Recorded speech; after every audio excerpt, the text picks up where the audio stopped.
as we were saying, this is the elite level production that we're dealing with. The rule is, at least if one of us looks cute, we can record. Yes. Two of us, that's like, come on, that's like next level. That's like, yeah, like that's like Zero we gotta of be us on like look cute. Huberman podcast or something. Yeah. If 0 of us look cute, we will also still record, but we won't be as happy about it. So yeah. Anyway. And jury's out. Obviously, if you're watching this, Ashleigh is clearly the one who's looking real cute Arguable, right now. Actually, I think that's arguable. I think we both look cute all the time, and it's, more a state of mind than anything else. But I did just shower, so yeah, I didn't. I did just thank you for noticing a leg day. So oh yeah, opposite okay. So opposite ends of the spectrum. 100%. That's why I have a hat on, because my hair looks absolutely crazy, and it's fine. How was the leg day? What did you do? Did you do anything special that we should know about? So I did 4 exercises. I'm just gonna crack a cold one over here. Hold on. And it was hard as F. I did pendulum squat, but I did B stance pendulum squat today. Mm-hmm. So that was fun. That was the first time I did the B stance. I've been doing regular for the last 4 weeks. Switched up a little bit. Gonna start to progress that one. So just did B stance pendulum, did RDLs, barbell RDLs. And then I did leg extension for quads and seated hamstring curl. And then I just finished with like a short ab circuit, like crunches. That sounds really good. Like a crunch machine. So that sounds intense. Can I tell you, you're gonna love what I'm about to say. Okay. I, the other day, did a leg workout as well. And I decided to do dumbbell deadlifts, basically, with a little raised heel, some dumbbell deadlifts. I wanted to like really get in on quads, and I was doing some heavy dumbbells for me, because I don't do like super heavy dumbbell stuff. First of all, my entire upper back and traps are so sore, like very sore, just from grabbing these dumbbells that are very heavy, right? Wait, were you doing deadlifts or squats? You said your heels were elevated. Deadlifts, but like with elevated heels. Yes. Okay. Don't worry about it. Anyway, I think you were doing squats. I'm going to tell you. Well, were you holding the dumbbells at your sides or up here or whatever? And then like no, down by your sides. I'll show you a video of what I did. Okay. The point of the story is, I was talking to Alex the other day, and I'm like, I need to use some straps if I want to go any heavier than, because to be honest with you, I don't even like to admit the lack of strength that I have, because grip strength, I believe, is very important. But like, I have these little dainty girl hands. Okay. I'm just saying the hands aren't that strong. And if I go any heavier than like 55 pounds, like I'm having a very hard time with it. Can I just pause there? Like 155-pound dumbbell in each hand is what you're saying. That's very hard. Yeah, that's very hard. And that is a lot. So you have a lot of grip strength. Okay, good. That makes me feel better. Yeah. But as you know, and this is the ongoing amazing conversation that we've always had about the straps, is like, obviously there are other parts of your body that are much stronger than your grip. Your grip is probably always going to be like the deciding factor. And any kind of squats, anything that I'm doing where I'm holding dumbbells in my hand, like I could go much heavier if I could hold on to a heavier dumbbell, right? So anyway, I was like, do we have those straps? I'm going to pull out those straps and I'm going to tell Rachel, and then she's going to be like, and you recorded it? So I didn't record myself doing it, but I can show you a video of somebody else, but I will if you want me to. Anyway, so I'm going to get some straps. I have them. I just haven't used them in a million years. And I guess, because there are just some things that I'm doing a lot more dumbbell focused stuff these days. It used to be like barbell mostly. And I guess, of course, you can use straps with barbell too. Anyway, haven't used straps in a while. So I'm going to pull them out and see how it makes me feel. See if it makes me feel like a big, strong girl. And I'll keep you posted. Love to hear it. I use straps. I use the VersaGrips, which VersaGrip straps, I just like the VersaGrips better because they just feel better for me. And to me, they pull less on your wrists. And it's just like a little wraparound versus having to do the whole like wraparound thing. I think they're a good investment. I've had mine for like a few years, and they hold up really well. I'll send you if you want. But that might be a good idea, because I think one of the things that like stopped me from using grips, like back when I was in my like power or straps, when I was in my powerlifting days, is like, it's always so much easier to do one strap than the other one. And the other one, I'm like, you don't get as good a grip, then you're all mad about it. Anyway, the Versa grips, you'll like those. I'll send you them, or you can just Google it. But they're great. Okay. I had another question for you. And this is even before we get to the questions that some folks have asked us online. But I noticed the other day you were out having a nice little tan at your pool, and you posted about this like tanning stuff, like this tanning oil or whatever. Talk to me about it. Hold on. Oh, she's going to get it, guys. I'm just narrating what's happening in case you aren't watching on YouTube, because you probably aren't. And there it is. Yes. Okay. So this is, if I'm going to use like any type of sunscreen or tanning, whatever, it's going to be good ingredients, right? Not like tons of chemicals and crap like that. Cause we know with sunscreen in general, there's like so much shit in it. I'm like, wait, can we curse? Wait, yeah, this is our podcast. We can curse. Do what we want. So yeah, I found this a while ago. So it's the Maui Babe browning lotion. You can just find it on Amazon. And the ingredients are light mineral oil, kukui, I don't even know how to say that, nut oil, vitamin E, C, and A, Kona coffee plant extract, aloe, and potassium iodide. So the potassium iodide is the only thing that sounds a little chemically, but I need to re-up on what that actually is because I can't remember. But anyway, compared to a lot of other tanning oils or things like that, this is definitely probably like the cleanest I found. And it also smells like coffee and chocolate combined when you put it on. So your entire body just smells real good. And yeah, I don't use it all the time, but like if I'm trying to get a little bit more out of it and I just want to like have like a little glistening, I'll use this. And then like for my face and stuff, I use some other sunscreen that's like like SPF 30, and it's, I won't say like specific brands, but I use the Frey, if you've heard of Frey brand. So. It's like pretty clean. But I've used other ones, and I'm sure you have suggestions too. So yeah.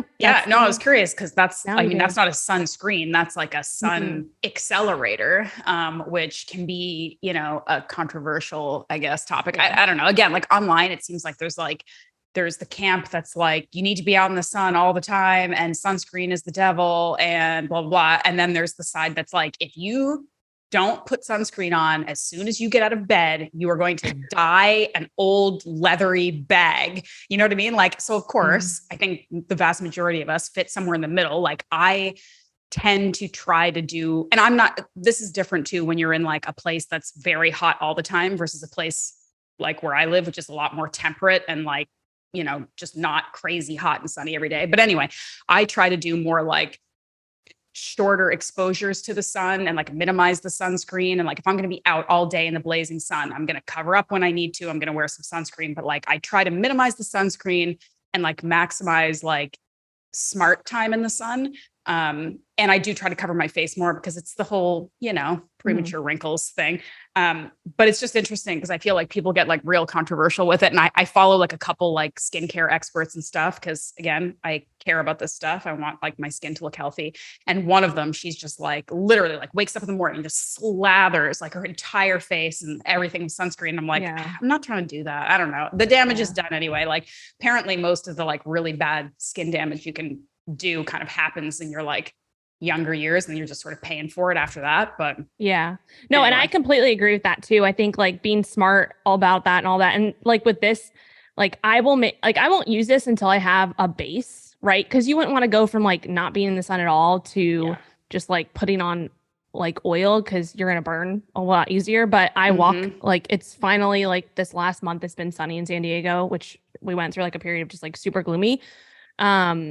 So I've been walking in the sun a lot. And then like last weekend, I was like, okay, I want just a little bit more on like my legs and stomach really. So that's when I utilize that. And then like, I'll go intermittently, like I'll put the umbrella up for a little bit if I feel like I'm getting too hot, or like I'll turn over on my stomach and, all the smartness. But I do sometimes I get scolded by Alex if I'm looking a little bit too red.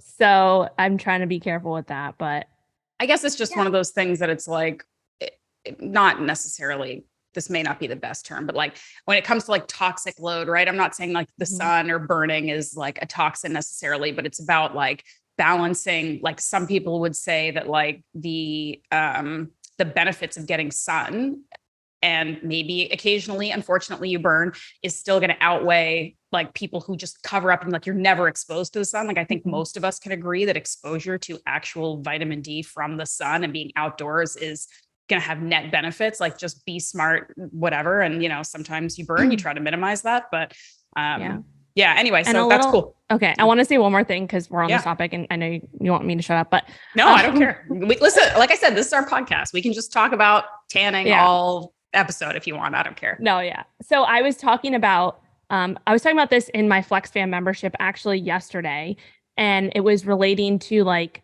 we're talking about like regulating cravings and hunger and appetite and like the differences between those things and like ways that you can naturally do that. And one way that we talked about is actually obviously your circadian rhythm and hunger hormones and all that stuff is intertwined, right? So one way that you can help to actually just start your day off to help regulate your circadian rhythm, which in fact will also help to regulate your hunger hormones, right? Is right when you wake up, going outside and looking up towards the sky, even if it's like cloudy out, and obviously not looking like directly at the sun, but if it's sunny out, even better. And just get that sun like immediately right when you wake up, like within the first 10 to 15 minutes, and just stand out there for like 5 minutes, like 5 to 10 minutes, if a little bit longer if you can. And just that is like the best time to get like sun exposure if you're going to do it at all during the day. And it can't be like through a window. And if you wear contacts, like make sure you don't put your contacts in first, because what's happening is it's not the sun coming on your skin, it's through your eyes where you're getting the benefit, because that there's like some hormones and stuff. I don't even know. Like, I'm not going to get into all that with specifics, but it's like looking up towards the sky first 10 to 15 minutes when you wake up. If you can do this by also stepping on some grass or sand or wherever you are and ground yourself, that's like another plus, right? So yeah, and that can help. Like there's been studies that show that can actually help regulate some of the hunger hormones. I forgot the exact ones. It's not like ghrelin and leptin, it's some other ones. It might be CCK, but anyway, that doesn't matter. So yeah, just another little tip to think about on top of the other benefits. Yeah, I mean, I've read before many times that the like getting the sunlight and the vitamin D through your eyes is more important than through your skin. And I think I've even read somewhere that like you will tan faster if you're not wearing sunglasses than if you are, because of the way your body interacts with vitamin D through your eyes. Like maybe I dreamt that, but I'm so pretty sure that that's a thing. So I don't know, do your own research, but anyway, okay, so cool. Sunshine Another testament is good. to why you shouldn't wear sunglasses all the time too. I agree. Like, again, I think people like, I mean, I guess it's like fashion and stuff. And like, we like a sunglass every now and then. Oh, yeah. But like all day, every day, I think some people kind of overdo it. Like again, similar to what you're saying, like I want to get out and look at the sun, be outside first thing in the morning. But also if I'm like going out and it's a sunny day, I'll try to like on and off, you know, not have them on all the time.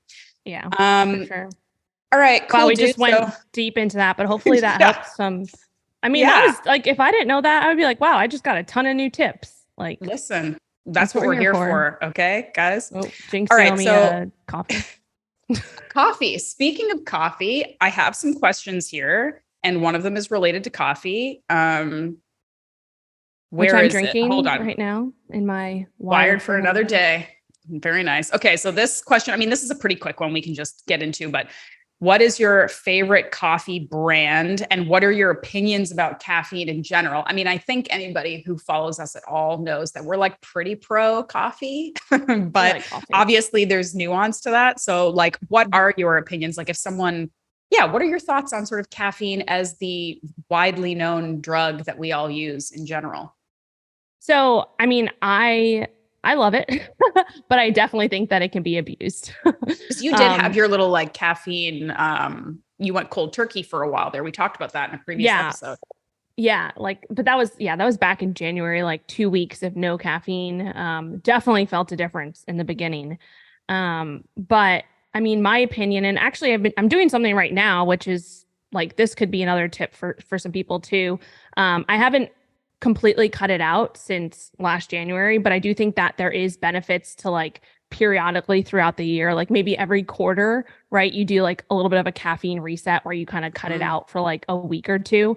And one of the biggest things with that, I think, is just the overall resiliency that comes from that. Cause like I feel like a lot of people are like you can get dependent on caffeine, right? You wake up in the morning, you have your coffee right away. Another tip with that, like you should actually be waiting at least 45 minutes before you drink your first cup of coffee, like right after you wake up, because that can actually mess with your circadian rhythm as well. So another little tip there. But I think that just from like a mental standpoint, like being able to implement a period of time without being reliant on it can, again, build resiliency. And like you kind of remind yourself like, okay, I don't need this thing, right? I don't need this thing to function. And then it could also open your eyes to some other things where it's like, oh, if you cut it out and you're like absolutely miserable and you're dragging all day, then there's something to that kind of shows like, okay, we probably need to focus on some sleep and some other things before relying on, or instead of relying on caffeine every day. And then one other thing I'll say is like what I've been doing the last actually 3 weeks is I've been mixing decaf and regular. Yeah. So I'm doing half calf. And the reason this is because I found that I was like I love to drink coffee. So I would rather drink like a whole pot of coffee just like throughout the morning. And so doing half calf allows me to drink more, right? And not have a ton of caffeine. And then I can kind of titrate it. So I'll do like some days like 3/4 decaf, a fourth calf, half and half, right? So you can like mix that up. So that's what I've been doing. And then just coffee brands, I would say obviously Bubs. Hey, like nice segue. Yeah, right. Their coffee is very good. It is. And I'm drinking it right now. I also do like Purity. And I'll say this right now, I'm doing a blend of, cause I don't know, does Bubs have decaf right now? I don't. That's a good question. I don't think they do. They've got a medium roast and a dark roast. But no, I don't think so. Yeah. So I've been combining the decaf from Purity coffee, which I've been drinking their stuff for like years. Decaf from them and then calf from Bubs. And it's like that little combo. So yeah, I mean, Bubs, again, I'll say my husband is like an actual coffee snob. Like he's like taken like courses on like, he's really into coffee. And so he's actually like the judge and jury of like coffee in our house. Like I know when coffee's bad, but I don't know when it's like really good necessarily. I just know what I like. And he has been really, really impressed with all the different Bubs coffee that we've gotten. So just FYI, MSW20, our discount, 20% off coffee. And they have the beans that you can grind yourself. And they also have pre-ground, which is what I've been making my cold brew with, because it's just like already there and it's very easy. So thank you to Bubs for that. I also really like just for like going to a coffee shop. I don't know if you guys have it in California, but it's big in New York anyway. Maybe it's not even from New York. Blue Bottle. Do you know Blue Bottle coffee? I feel like I've definitely heard of that. Yeah. I mean, I think you can get it at Whole Foods anywhere, but I really like that coffee, but I've been trying to do a little bit less like buying like pre-made iced coffee and like trying to make some myself because no matter what, it adds up. Like nothing's cheap anymore, but yeah. And I sent you that coffee machine from Ninja, the new one that does the cold brew. No, I saw it and I was like, I might have to crush it. I might have to. Yeah, it looks really good. And it's funny too, like going back to the caffeine thing, like I don't have to add anything to what you said. I completely agree. I think it's like a really, really useful, delicious, amazing tool that you do not want to be completely dependent on. It's a really good idea, like any supplement or anything like that, to just sort of like have intermittent periods where you titrate off of it because you just don't want to be that like, dependent on anything. And some of my clients, like, if I do like an intake and I'm asking like what they eat or drink, and they're like 6-8 cups of coffee a day, I'm like, come on guys, like there's other issues here. That's a Band-Aid. You're sticking on to something else. But I always find it funny how people react to decaf coffee, because when I first started drinking coffee, I was really sensitive to it. Like I would drink an iced coffee and feel like I was having a panic attack. And I'm like, I love coffee, but I don't want to feel like this. So I would like ask for iced, like a decaf, like Americano, like an iced Americano. And people would look at me like I was asking for like the blood of an innocent or something. Like people were just thought I was like horrible. And I'm just like, dude, I'm drinking it for the taste. Like, is that a crime? You know what I mean? Like it's still like, let me live. I don't want to have like 250 milligrams of caffeine in my system right now. Anyway, so I'm a big fan of decaf too. And I feel like, I'm sorry, I don't think it tastes that different. If you get good quality decaf, like, that's what I was going to say. The only thing that we have to be careful about with decaf, and I don't know tons about this. This is what I haven't read about in a while, but I think the way that they like, I don't know what the exact mechanism is, but the way that they kind of, I guess, extract the caffeine from the decaf or however that works. Yes. There's certain methods that are actually, they use like more chemicals to do that. So you do want to be careful. And that's why like Purity talks, like if you go to the Purity website, I think I even have a discount code for them if anybody wants Purity, but like the decaf, right? Because Bubs, get on that. But if you're looking for decaf right now, that might be an option. But they do like the way that they extract it is like through the method that's like the quote unquote healthiest, and they don't use the chemicals and all that stuff. So something to be aware of. And even just with regular coffee too, like that's why Bubs we love organic. Know where it's coming from, trust the brand, all that stuff, even with just regular coffee, because that also has tons of like they spray the crops with tons of pesticides and herbicides or whatever sides of whatever. Anything that ends in side is not good, guys. Okay. That's my scientific take on that. Okay. Here's another question I wanted to ask because, when we get questions from listeners that we haven't heard before, I'm like, okay, I'm into this because, we tend to get like, there are themes to the questions we're asked. Total versus net carbs. Yeah, it's funny. I was dying last time. Listen, people were like, somebody said that I was mean, like I was rude. And I'm like, first of all, you didn't listen to the episode because I definitely was like, I'm teasing, I'm joking. Of course, questions are questions. Everybody's like, there's no dumb question. But also like, if me like joking about falling asleep during a question in a podcast is the most offensive thing you've seen on the internet today, like you need like relax, dude. You're winning if that is like you're winning. Relax. Yeah. Anyway, so this question I thought would be fun. Somebody's asking, how do you feel about the 75 hard? Do you know about this? Oh, yeah. Yeah. So I'm just going to say for anybody who doesn't know what it is, I'm going to read this out because I've never done it. But I've seen a lot of people do it. And I think this would just be kind of like a fun question to sort of talk about as sort of like coaches and like the idea of, motivation and having a goal and stuff like that. But where is it? I had it listed out what the rules were. Okay, here we go. So the diet is basically for 75 consecutive, or the plan for 75 consecutive days. You have to follow a diet. It doesn't tell you what diet. You just have to pick one and follow it. You have to drink a gallon of water. You have to read 10 pages of a book. You have to complete 2 45-minute workouts. One of them has to be outdoors. I think that's it. It says something about you have to take progress pictures. Oh yeah, no, 0 alcohol, 0 cheat meals for 75 consecutive days. Now, I think somebody like created this. I don't know the deal. I don't, Frisella, I think. Frisella, yeah. He's the founder of First Form, the company, which I use their products too. So yeah, I know about this for sure.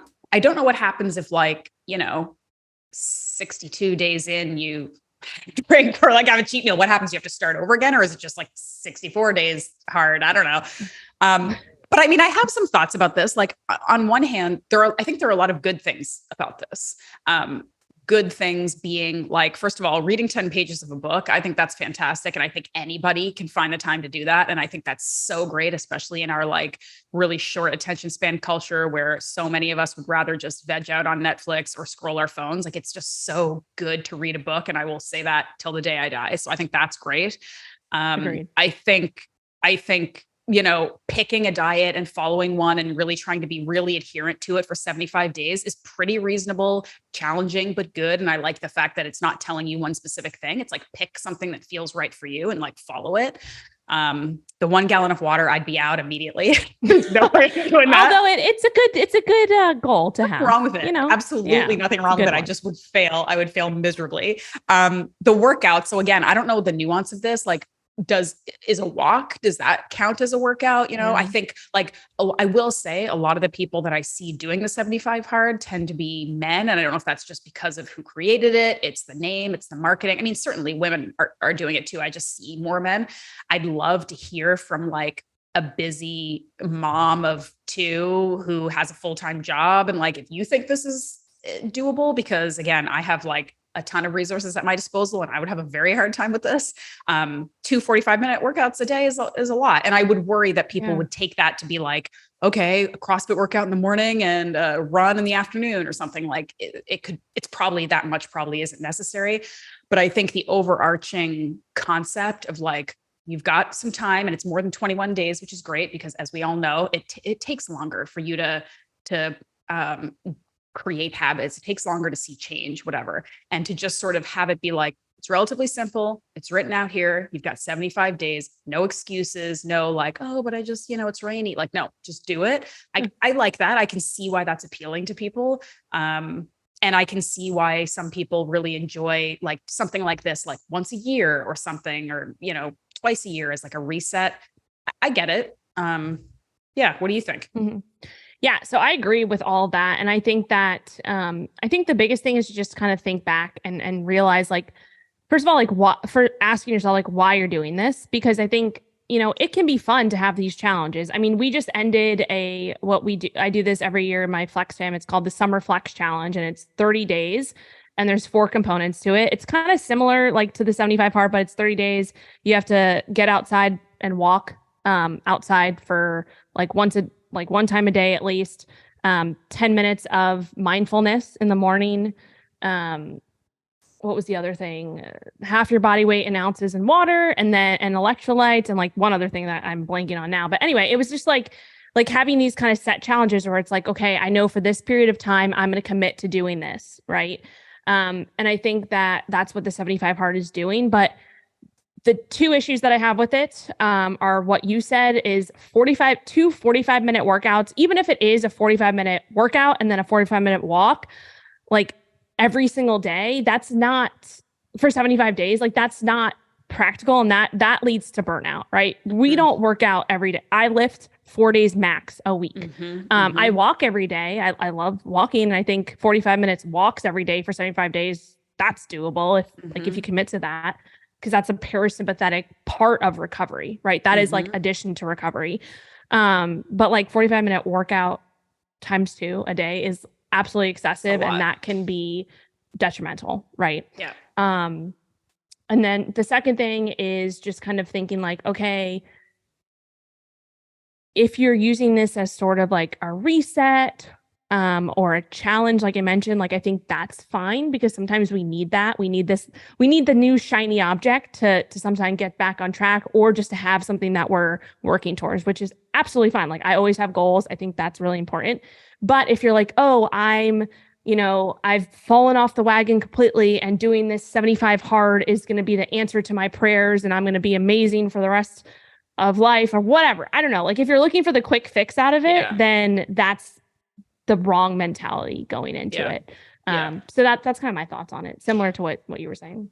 Yeah. I mean, the burnout aspect or the like having a reason for doing it and then a plan afterwards is key because again, it's exactly like, a 3-month photo shoot prep or whatever, where you're like, I'm just gritting my teeth through this and it's fun and I'm enjoying it and I'm getting a lot out of it because it's challenging me. And then it's done and you binge for a weekend because you finally get a break and you're celebrating. And then you're like, okay, well now what? I have nothing. I'm just gonna, and then it's like all goes downhill from there. So maybe, I don't know, maybe you just take it and make it your own and make it, I'm already like, my wheels are spinning here. I'm like, maybe I need to do like a 75, like moderately challenging or like a 75 we not could do that something hard. Yeah. Like we could create something like, let's talk about it because we could create it and make something that's just like a bit more sustainable, but still good. Like something that will make people feel good and motivated and like they're, progressing, but not like, I can't wait till this is over to not do this anymore. That's kind of not the plan, but anyway, that's cool.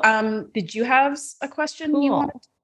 Yeah. We're at 30 minutes in. So we did have some HRT questions or hormone related questions. Maybe we can end this episode with one of them and then we'll pick up with our next episode on some other ones.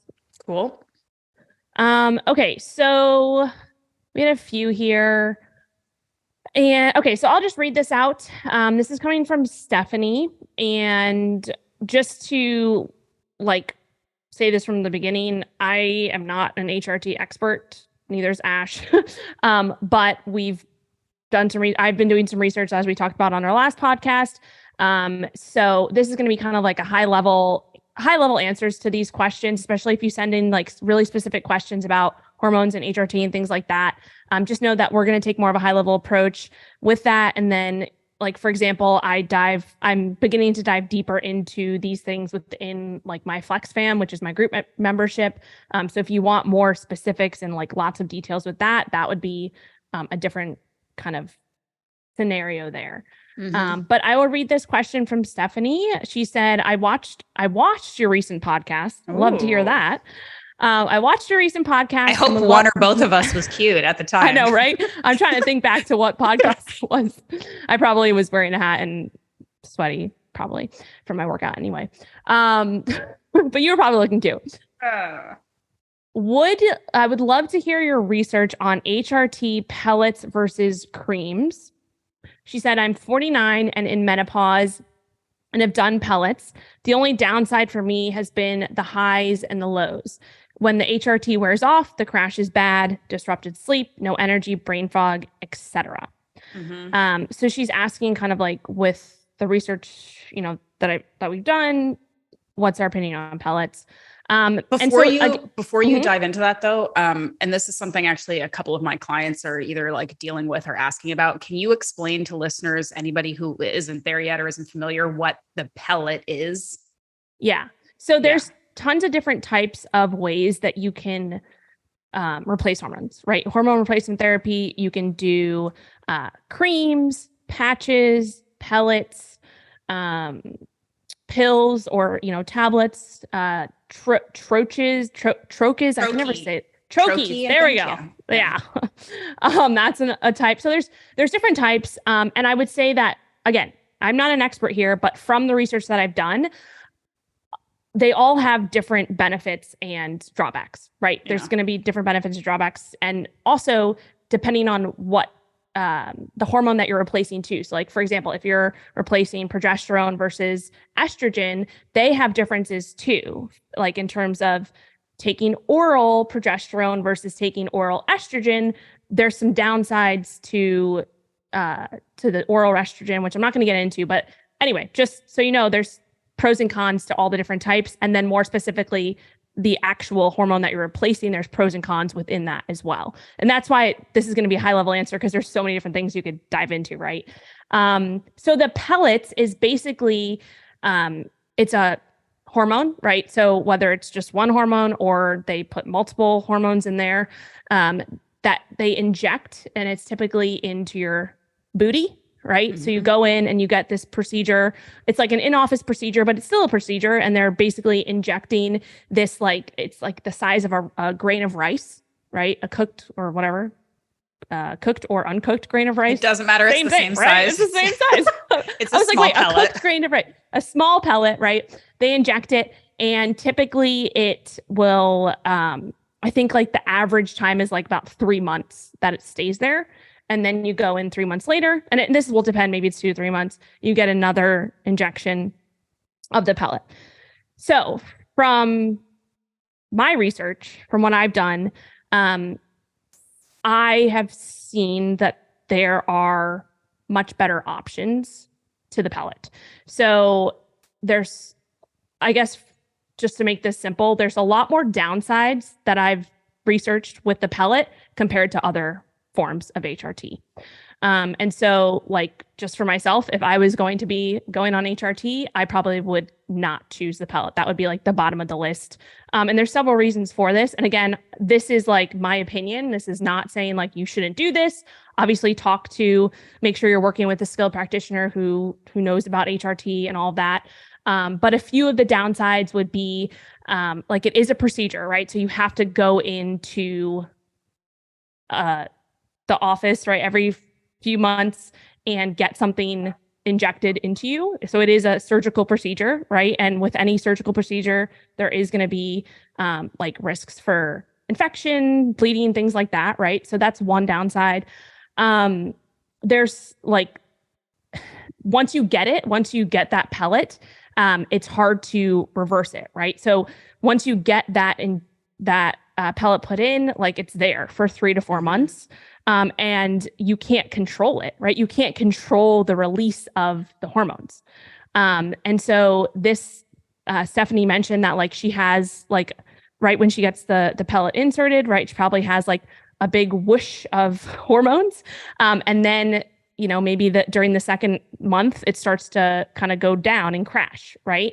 So you're getting kind of this huge influx of hormones and then plummets towards the end, which that's not what we want, especially for HRT. Like we want kind of like a steady release. And we also want to be able to titrate that too. Yeah. Especially if you're new, right, to HRT and you're just starting to do it. If you get a pellet, then like there's no, like you can't adjust it. There's no way to like immediately make adjustments versus if you were to use like a cream or a pill or something, you could titrate that dose a lot easier, right? Yeah.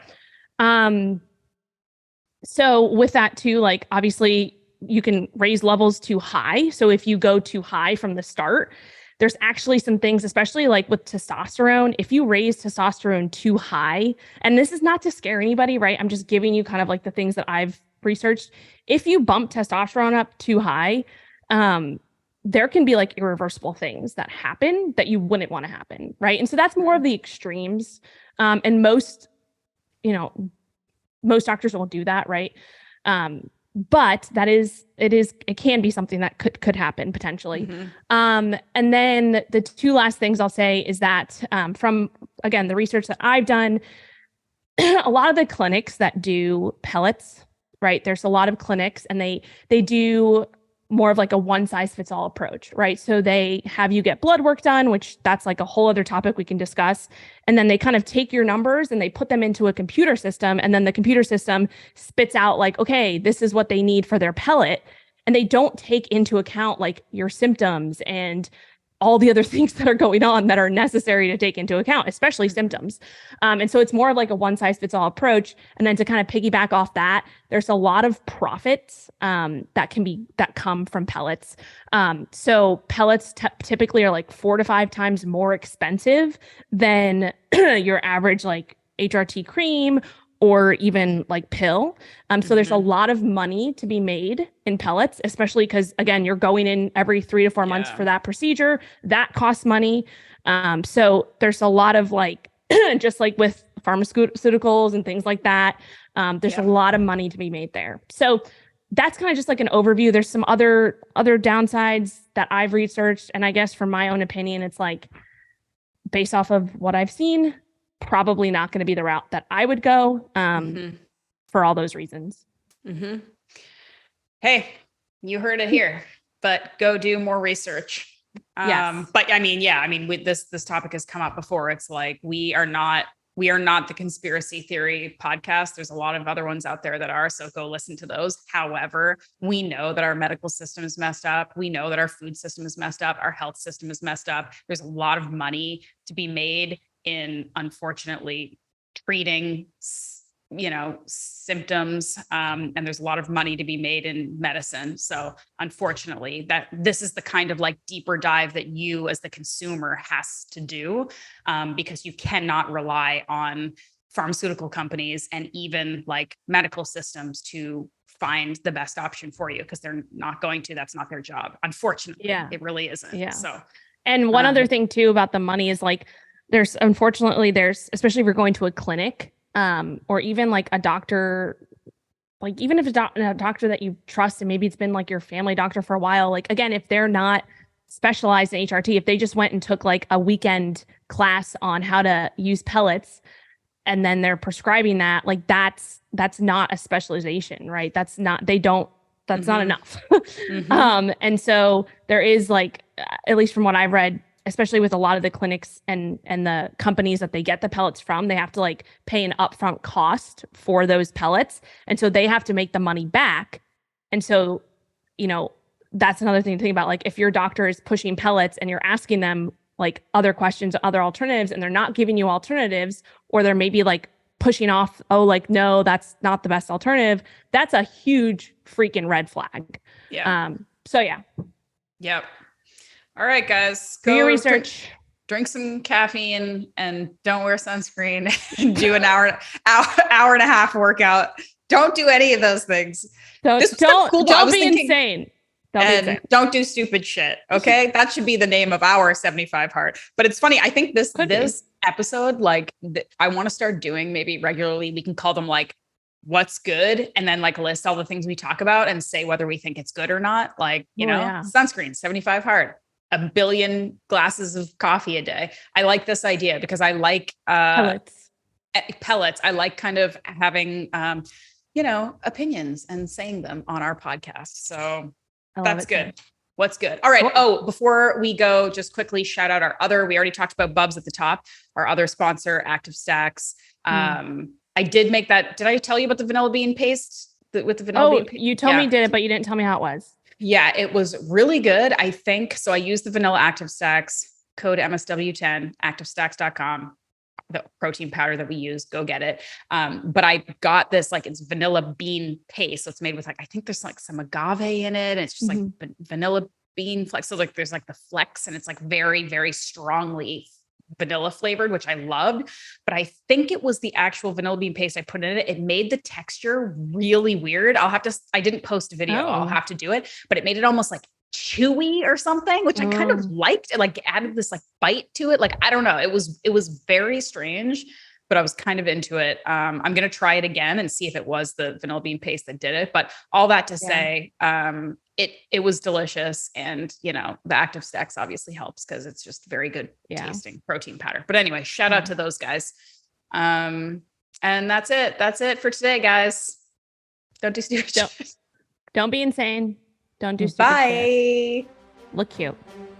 Or not. Or not. Or not.